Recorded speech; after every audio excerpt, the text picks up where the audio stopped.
Bonjour à tous, j'espère que vous allez bien. Aujourd'hui, on va parler de la marque Solinote. Alors, c'est des petits parfums qui sont très sympas, les Solinote. Moi, j'en avais pas mal. J'avais la vanille Solinote qui était une vanille bourbon, une belle vanille gourmande. J'en avais pas mal de chez Solinote. J'avais la tiaré. Alors, la tiaré, je m'en suis un peu lassée, hein. Sabrina Lali m'a envoyé aussi la tiaré. La tiaré, j'en ai fait une overdose. La tiaré, stop, j'ai dit stop cette année, je la prends pas. Et je vous ai sélectionné quelques parfums qui pour moi sont jolis. Il faut dire que c'est des parfums vegan, hein, c'est des parfums vegan qui agressent pas la peau et voilà. Et c'est une belle marque française. Et pour moi, Solinote, alors au départ il y avait qu'une seule note, mais là les Solinote ont plusieurs notes maintenant et on va commencer tout de suite. Alors, je vous ai sélectionné, alors j'en ai trois en ma possession et je vous en ai sélectionné quelques-uns qui, j'espère, vous parleront et on va commencer tout de suite. Allez, on va commencer par le matcha. Alors, c'est un parfum réconfortant. On dit que le matcha est réconfortant. Il est floral et gourmand. On a du lait d'amande. Alors le lait d'amande, j'adore parce que c'est une façon d'avoir de l'amande sans pour autant avoir l'amertume de l'amande. C'est tout doux, c'est tout doux. Lait d'amande, thé matcha, vanille, bois de santal et sucre. Alors, dites-moi en commentaire que ce que vous pensez du matcha, je ne l'ai pas du tout, mais de mélanger l'amertume du thé matcha avec le lait d'amande, ça doit contrebalancer, il doit avoir une justesse dans les notes. On rajoute un peu de sucre à la fin, ça doit être pas mal avec ce bois de santal, ça doit être un bois crémeux, hein, toujours pour amener de la douceur. Et ce thé matcha me tente bien. Alors je pensais qu'il allait être rafraîchissant, non pas du tout, il est à la fois gourmand et floral. Écoutez, je ne l'ai pas, mais je serais vraiment intéressée de voir un peu ce que ça donne sur la peau. Après, on va aller sur la fleur de coton. Alors pour moi, c'est une fragrance qui est fraîche et cocooning en même temps. En note de tête, on a la bergamote, le bouton de rose et des notes ozoniques et poudrées, la poudre de riz. Alors là, on doit être sur quelque chose de cotonneux, de frais par la bergamote, par le bouton de rose. Sûrement que ça doit être un bouton de rose hyper frais, hein. Là, la pétale, elle est trempée par la rosée. Je pense, hein, que ça doit être une rose assez fraîche. On est sur des notes ozoniques et les notes ozoniques amènent aussi une certaine fraîcheur à ce parfum. Écoutez, la poudre de riz doit donner un aspect, ouais, poudré peut-être. Je ne sais pas du tout. En cœur, on a du jasmin, de la rose et de la violette. J'adore ces trois fleurs. Pour moi, les trois fleurs, c'est voilà. En fond, vanille, musc et cèdre blanc. Alors ça doit être un poudré et en même temps cocooning par la fleur, les trois fleurs qui sont hyper poudrées et fraîches par la bergamote, ce bouton de rose aussi et des notes ozoniques qui doivent amener le parfum vers le haut. À mon avis, celui-là, le fleur de coton de Solinote doit être sympa. D'ailleurs, si j'ai l'occasion, enfin de les essayer, je les essayerai, mais il n'y a pas d'endroit où on peut les essayer. Nous, en Corse, on ne peut pas les essayer, les solinotes, hein. En général, quand je veux un solinote, je me l'achète. Alors, je ne vous ai pas sélectionné la vanille, parce que la vanille, c'est un best-seller, mais la vanille, ben, c'est une vanille bourbon, hein, une vanille, je ne dis pas qu'elle est simple, mais c'est une vanille, voilà, une vanille de gourmande, et je l'ai déjà, elle est très très jolie, la vanille, hein, de Solinote. J'en avais un gros flacon, j'avais un 50 ml, et je l'ai tué. Bon, on va passer au yuzu. Alors, le yuzu, pour moi, il doit être beau aussi, hein. Le yuzu doit être hyper zesté et hespéridé en même temps. Là, on est sur quelque chose d'énergisant, hein. Là, c'est quelque chose qui vous donne du punch, qui vous donne de l'énergie. On est sur, je pense, hein, sur quelque chose de très agrumé. Le yuzu est un agrume asiatique, pardon, dont l'odeur se rapproche de la mandarine en plus pétillant. Donc voilà, j'imagine un peu la peau du yuzu. Voilà, ça doit être très frais, très pétillant, très esté aussi. On est sur du citron, de la bergamote et du pamplemousse en plus. En plus, on a 3 agrumes là, costauds. Pamplemousse aussi est très agrumé. On doit être sur quelque chose de très esté. Hein. En cœur, on a le yuzu en plus, la mandarine et des fleurs blanches.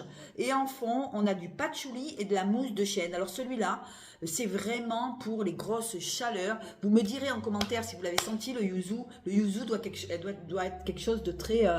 pour vous donner des forces quand il fait trop chaud, l'été, quand on ne supporte plus la chaleur. Avoir un peu de yuzu, je pense que ça doit être hyper agréable sur la peau. Voilà, c'est un citron asiatique. Je ne savais pas du tout, c'est un agrume asiatique, je ne savais pas du tout. J'avais souvent entendu parler du yuzu et il est plus précisément au Japon. Voilà, donc voilà. Le yuzu doit être un petit peu comme le cédra en fait, hein, hyper agrumé, voilà. En parlant toujours d'agrumes, là moi ce que je vous ai sélectionné, c'est le pomelo. Alors le pomelo, j'adore. Là, en ce moment, ils font beaucoup de parfums au pomelo. C'est assez vivifiant comme parfum. Là, on est encore sur quelque chose de tonique. On est encore sur une fragrance zestée, tonique. On a, en note de tête, on a de l'orange sanguine, pamplemousse et citron. Alors là, voilà, on est sur quelque chose de frais, de vivifiant, de tonifiant. En cœur, on se retrouve avec un jasmin. J'espère que le jasmin n'est pas trop fleuri. Jasmin, bois de cèdre et melon. C'est rigolo, il y a le melon en cœur. Et en fond, on a l'iris, le vétiver et le musc. Le vétiver amène quelque chose de vert aussi.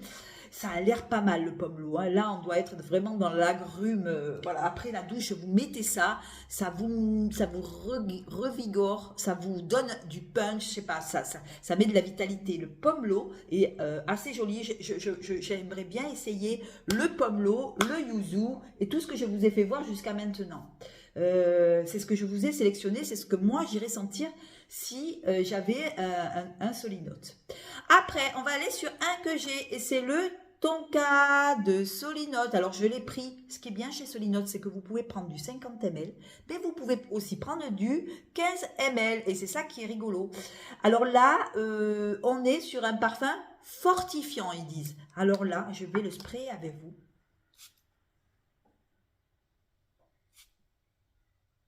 Alors, on a l'odeur de la fève de tonka, mais c'est pas lourd. Ça fait pas si vous voulez trop. On est sur un gourmand oriental, oui, mais on a quelque chose d'agrumé avec cette fève de tonka qui donne la fragrance quand même tonka, mais un petit peu sympathique, un peu fraîche. Alors je sais pas ce que c'est. Ah ben voilà. Accord baumé en tête et fleurs de mandarinier. Alors vous savez, et petits grains. Et c'est ça qui de suite m'a sauté au nez. Hein, voilà. Quand on sent la fève de tonka, c'est vrai qu'on a tendance à sentir un petit peu la noix, quelque chose de. On sait ce que c'est, hein, nous qui connaissons les parfums, la fève de tonka. Hein. Mais je sens pas trop la noix, moi je sens, oui, on sent qu'il y a la fève de tonka, mais j'aime bien la fleur de mandarinier qui va avec, je trouve que ça contrebalance avec le côté trop lourd, et du coup on se retrouve avec une tonka hyper agréable, hyper légère, hyper facile à porter, même au printemps. On est sur une vanille, fève de tonka, et du baume tolu. En fond, on a de l'ambre, du musc et de la gousse de vanille. Et merci la fleur de mandarinier et le petit grain de donner à cette tonka un peps. Vous voyez, c'est pas lourd. C'est pas lourd. Je ressens, c'est... Je vais la mettre sur ma peau, mais j'en ai... Oh, c'est beau, c'est frais en même temps. On est sur le cœur de la tonka, mais avec un côté tonifiant, vivifiant. Et c'est la façon de travailler la tonka, un peu fraîche. C'est vrai que la tonka va bien avec la fleur de mandarinier. C'est à la fois chaud, c'est à la fois... comment je pourrais vous dire ça à la fois sensuel, mais à la fois aussi tonique. Voilà, c'est la fève de tonka, quoi on veut dire de plus. C'est vrai que la tonka a une note un petit peu de noix, on dirait comme de la noix.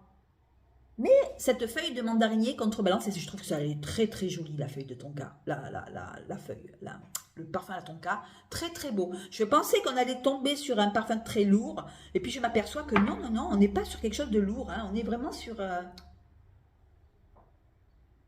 Ah, c'est très très beau, c'est très très beau sur la peau, j'aime beaucoup, j'aime beaucoup. Après, il faut aimer la tonka, on sent quand même la chaleur de la tonka quand même, hein.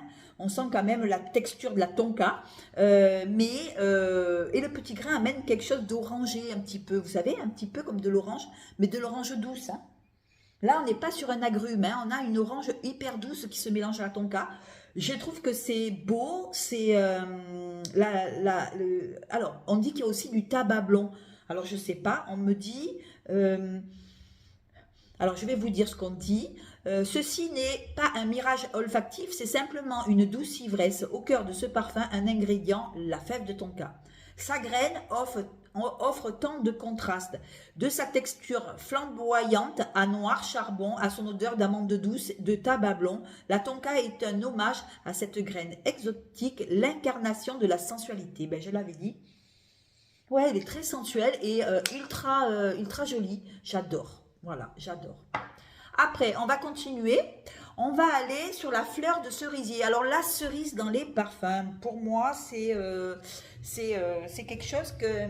Alors, j'aime, mais j'irai pas l'acheter. J'irai pas acheter une cerise. Sauf que sur celle-ci, sur cette fleur de cerisier, c'est de la fleur. Ça veut bien dire ce que ça veut dire. C'est plutôt la feuille de la cerise plutôt que la cerise en elle-même. Ce n'est pas du tout sucré. Il y a un côté vert que j'adore. On est sur un floral fruité.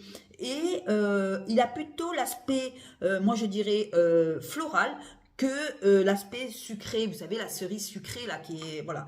Ça, je peux pas, je peux plus.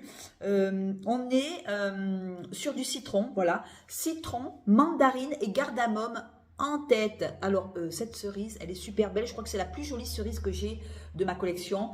En cœur, on a de la cerise. Alors, la cerise doit être un petit peu amère. Elle n'est pas trop sucrée. Avec de la rose, du cassis et de la framboise. Et en fond, on a du musc et de la pomme. Et pour moi, ce fruité-là, il est... je vais la remettre sur mon bras. La remettre sur mon bras. J'aime bien quand je vous parle de parfum. Voilà, de suite on a une envolée citron mandarine, on sent de suite, et c'est hyper agréable, on sent la pomme verte, maintenant que je le vois sur le fond, on sent, ouais c'est un fruité quand même, hein, c'est un fruité, mais si vous voulez ça n'a pas l'aspect sucré qu'on a dans les parfums à la cerise, hein. On tombe de suite sur le créma à la cerise, vous savez là non pas du tout. Là, c'est plutôt quelque chose de très léger, aérien. Pourtant, il y a de la rose. Pourtant, il y a du cassis. Le cassis amène cette note acidulée. Voilà. On a quelque chose d'acidulé. La framboise aussi. Et voilà, toutes ces notes, c'est des fruits acidulés. Voilà. Pour moi, c'est des fruits acidulés. On ne sent pas proprement dit la cerise. Hein. Voilà, c'est pour ça que je l'aime d'ailleurs. On dit qu'il y a de la cerise. Moi, on dirait plutôt que c'est de la fleur de cerisier, et là on est dans la fleur, on n'est pas dans le fruit sucré, et c'est ça que j'adore chez Solinote, cerisier, et pourtant, là on se dit, cerisier, on va tomber dans le... Non, non, pas du tout, on n'est pas dans le fruit cerise noire, vous savez, la griotte, on est plutôt sur de la fleur, et je pense aussi à ma petite abonnée qui est en Israël, Déborah, qui adorerait se porter ce genre de parfum hyper frais, voilà. On est vraiment sur quelque chose de très agréable. On est vraiment sur la feuille, sur la fleur, voilà, plus que sur le fruit. Hein. Et toutes ces notes acidulées, citron, mandarine, cassis, framboise, pomme verte, c'est joli. Voilà, ça, il y a un côté un petit peu poudré, mais très fruité aussi. Hein, voilà. Voilà, après, moi j'adore les parfums, vous le savez, je peux pas vivre sans parfum. Alors je serais susceptible d'aller m'acheter le litchi aussi. Alors ce cœur de litchi, pour moi, alors ils disent que c'est vivifiant aussi.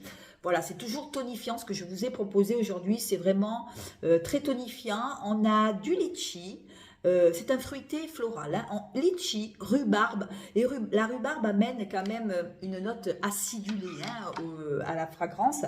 J'adore quand il y a de la rhubarbe dans les parfums. On est dans du litchi, dans de la rhubarbe et du pamplemousse. Pamplemousse rose. Et ce pamplemousse doit donner aussi quelque chose de très... ça doit fouetter, hein, ça doit rafraîchir. La rhubarbe aussi doit donner quelque chose d'acidulé, c'est hyper joyeux. Moi je vois ce litchi comme, comme quelque chose de tropical, joyeux, tonifiant, voilà. En cœur, on a de la pivoine, j'adore la pivoine, la pétale de rose aussi, et l'hibiscus. Et l'hibiscus aussi, quand il y a de l'hibiscus, c'est vraiment quelque chose de frais. On est vraiment sur de la fleur légère, sur du fruit. Hein, je dirais plutôt un fruité, moi, un fruité acidulé, un fruité tropical aussi, parce que le litchi, ça, c'est vraiment, voilà, ça donne vraiment une sensation tropicale. En fond, on a du musc, de l'encens et du bois de cachemire. Et ce parfumeur dit que le litchi est très inspirant, tout d'abord par le contraste des couleurs entre le rouge vif et la coque de la chair. J'ai essayé de retranscrire au mieux la sensorialité du litchi, à la fois des couleurs, mais aussi par le goût fruité, légèrement sucré, la fraîcheur très aqueuse de la pulpe, car pour une fois, le voyage n'est pas uniquement olfactif, mais gustatif. Voilà, on doit être sur un litchi, presque si on croquait le litchi et qu'il éclatait dans la bouche. Et j'imagine un petit peu quelle odeur il doit avoir. Voilà, il doit être très joyeux. Et c'est une manière de se rafraîchir quand il fait chaud. Je pense un peu qui change un peu des colognes, tout ça. Et il doit être hyper agréable. Vous savez qu'il y a beaucoup d'abonnés que j'ai qui m'ont dit, moi, l'été, où je mets des parfums, quand il fait extrêmement chaud, hein, où je mets des parfums monoï, où je mets des fruits. Et je pense que la marque Solinote pour le printemps et l'été doit être hyper agréable, parce que tout ce que je vous ai sélectionné maintenant, à part la tonka, et encore je trouve qu'elle est belle, la tonka, elle n'est pas lourde, hein. Tout ce que je vous propose là, c'est des parfums quand même de printemps et d'été, des parfums énergisants, vivifiants, tonifiants.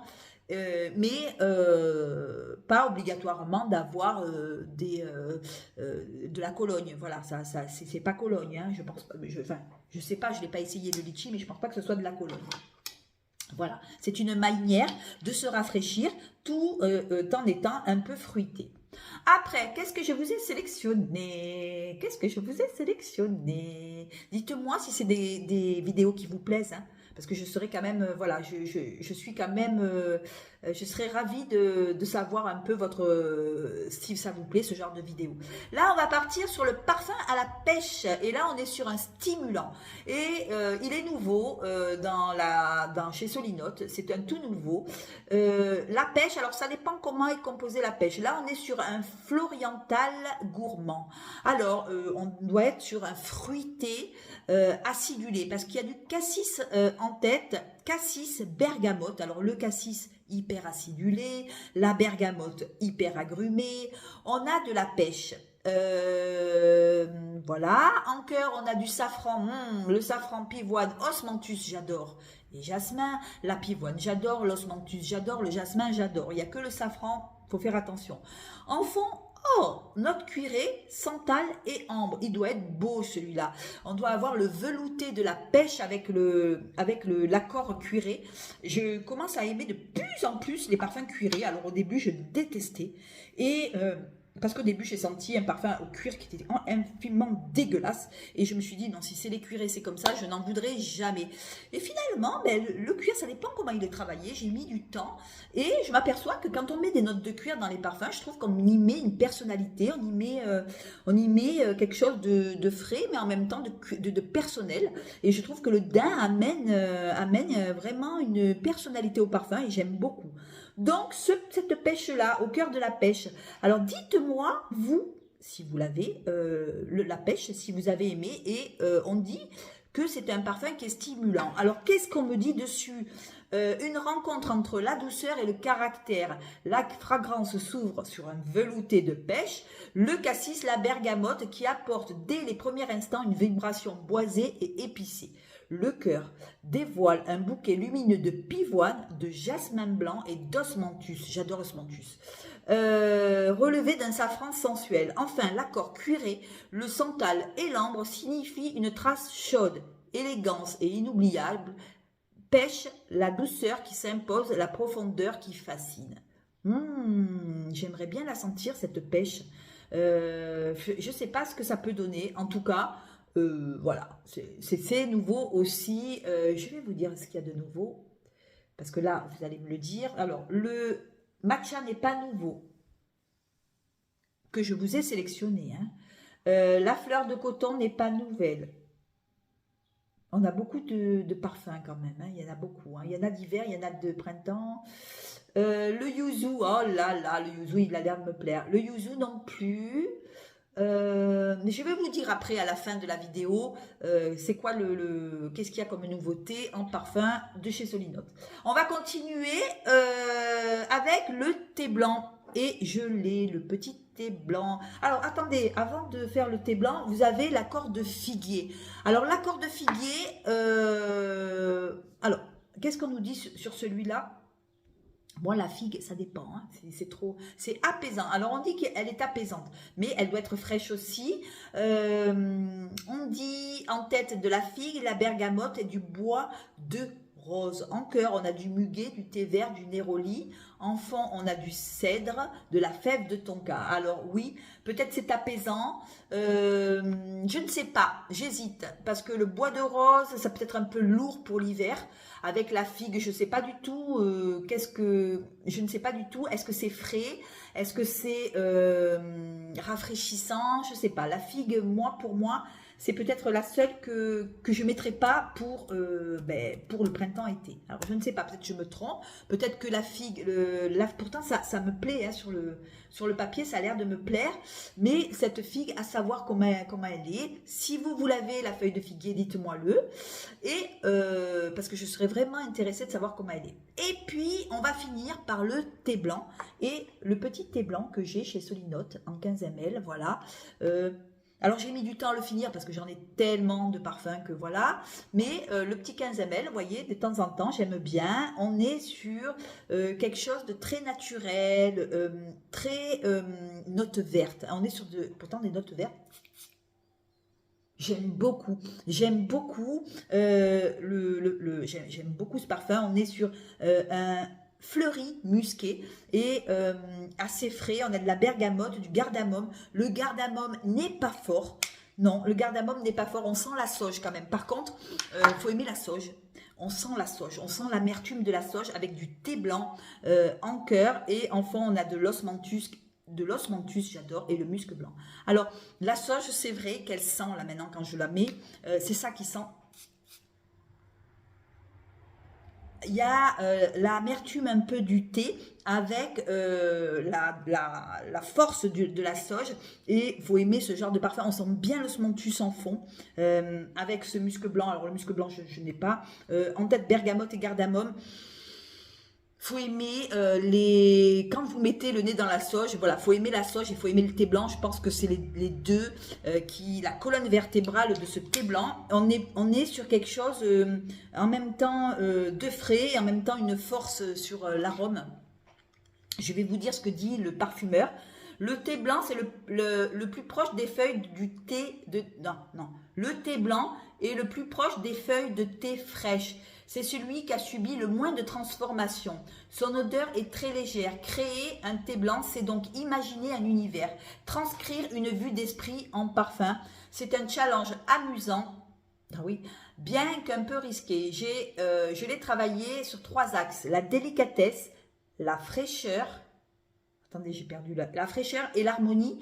Pour ce départ, marier la bergamote et le cardamome pour une fraîcheur teintée d'exotisme. Au cœur d'une note herbacée de sauge, et on sent bien la sauge, hein, et enveloppé dans un nuage de musc pour apporter cette sensation de détente et de bien-être. L'osmanthus en fond, et on le sent, et j'adore. En fond, rajoute une touche de plaisir par la facette abricotée. C'est vrai que l'osmanthus donne un petit côté abricot. Un parfum hespéridé et musqué, discret et énergisant, créé comme un parfum de peau. Alors, voilà. Alors, j'ai les 3. Regardez. Et sur les 3, c'est celui-là que je mets le mieux. Alors celui-là, c'est Nathalie qui me l'a offert, donc elle me l'a offert il n'y a pas très longtemps. Donc du coup, ben, je le découvre avec vous et j'adore ce petit tonka. Alors, qu'est-ce que j'avais je voulais, avant de finir, vous dire qu'est-ce que j'avais. Alors, j'avais la fleur d'oranger, qui est une fleur d'oranger hyper savonneuse, j'aime beaucoup, mais que j'avais, donc je me suis dit, on va pas la redonner. Si vous voulez une fleur d'oranger un peu bébé, un peu savonneuse, un peu, vous voyez, que ça sent le bébé, la fleur d'oranger est pas mal, du tout. Elle est très simple, mais pas mal. La pistache, je ne l'ai pas prise parce qu'on refera une vidéo là-dessus, si vous aimez ce genre de vidéo pour l'hiver. Mais moi, je vous ai sélectionné vraiment les parfums pour maintenant et pour l'été. Voilà, et voilà, à la demande d'abonnés. Alors, le litchi, j'aimerais bien. La pistache, on la garde pour l'hiver. Le figuier, alors je suis mitigée. La figue, je sais pas. La fleur de cerisier, j'aime beaucoup. Le pomelos doit être hyper vivifiant. La fleur d'oranger, comme je vous ai dit, la fleur d'oranger est une fleur d'oranger assez savonneuse, vraiment très très belle aussi. La vanille est un petit peu vanille bourbon, hein, un petit peu ronde, un petit peu gourmande. Le jasmin, je le garde pour l'hiver. Le thé blanc, ben écoutez, voilà, si vous aimez la sauge et tout ça, j'adore. La tiarée, même pas la peine, je peux plus la sentir. Je peux plus me la voir. Je l'ai trop sentie, elle me prend la tête, voilà, ça me donne mal à la tête. L'iris, je vais le garder pour l'automne et l'hiver. Voilà, le coton, je vous l'ai fait, ce mélange de coton, le lait d'amande, j'aime beaucoup. Le yuzu aussi doit être hyper énergisant, voilà, le yuzu, j'aimerais bien le sentir. La rose, je ne la reprendrai pas parce que moi je suis rose, mais je n'irai pas acheter ce genre de parfum à la rose. La grenade, ben, je n'en ai pas parlé, je ne sais pas pourquoi. Le litchi, oui. La tonka, oui. Et voilà. La frésia aussi, ah ben oui, il y avait de la frésia. La frésia, ben écoutez, non, je l'ai pas gardé, je l'ai pas gardé. L'amande, je la garde pour l'automne aussi. Et puis voilà. Et puis ah non, il y a page suivante. Ensemble, on regarde bien si on a bien fait le tour. La pistache aussi, frésia, grenade pour l'automne. Iris pour l'automne, musc, ah le musc aussi, le musc a l'air pas mal aussi, hein, j'aime beaucoup les parfums musqués, on va aller voir ce qui donne ce musc, ah ce musc il est pas mal, il a l'air pas mal, hein. C'est apaisant, voilà, on est sur quoi on est, sur ce musc, on est sur la bergamote, citron, rose, accoraldéidé, celui-là il doit être joli aussi, hein, le musc, hein. Celui-là, je m'en servirai aussi pour maintenant. Jasmin, muguet blanc, musc blanc, benjoin et cèdre. Il doit être super joli, super beau le musc. Ouais. Voilà. Je vais voir si on a tout fait. Hein. Si on a fait les parfums de printemps. Hein. Vanille, jasmin, thé blanc, hein, nanana, ben voilà, on a fini, on a fait le tour de Solinote, de ce que je voulais vous proposer. On refera, si vous voulez, une vidéo de Solinote pour l'automne, pour peut-être garder, reprendre la pistache, la grenade, l'iris, voilà, on refera, je regarde bien, ah, l'herbe zen aussi. L'herbe zen est parfait si vous aimez les notes vertes pour l'été aussi. Hein, c'est relaxant, voilà.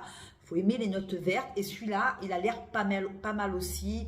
On est sur... ouh là là. Celui-là, il a l'air pas mal aussi.